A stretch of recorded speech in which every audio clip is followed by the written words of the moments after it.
बाहर बैठा रहा और बिल्कुल भी अच्छा फील नहीं हो रहा था, क्योंकि प्लेयर नहीं बैठ सकता बाहर। प्लेयर भी पता होता है जब उसकी टीम खेल रही होती है और वो बाहर बैठ के देख रहा होता है, बस इस इंजरी की वजह से। आप भी दुआ करें इंजरी जल्द अज जल्द ठीक हो और दोबारा ग्राउंड में खेलें। साथ स्टडी भी रखें, इंशाल्लाह खेलेंगे, ज़रूर खेलेंगे। जब होगा इंजरी ठीक होगी तो इंशाल्लाह दोबारा ग्राउंड में आएंगे। तो यहाँ का व्लॉग छोटा सा ही व्लॉग था।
एक स्पोर्ट्समैन को इतना दर्द होता है जब दर्द हो और आपकी टीम अंदर खेल रही हो और आप बैठ के देख रहे हो मैच। ओह, ये तो एक स्पोर्ट्समैन क्रिकेटर भी पता है कि उसके दिल पे क्या गुजरती है।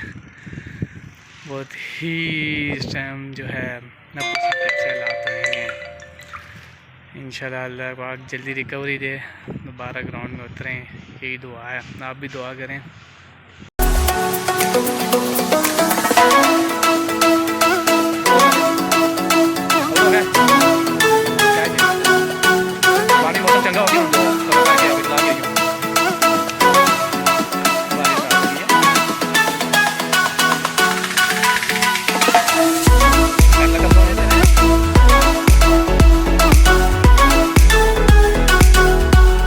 घर जा रहा हूँ, बारिश स्टार्ट होगी, पट्टी गीली होगी तो फिर वही इशू बन जाएगा, क्योंकि इसने बीप पकड़ लेनी है। ऑलरेडी उसी की वजह से इशू बना था।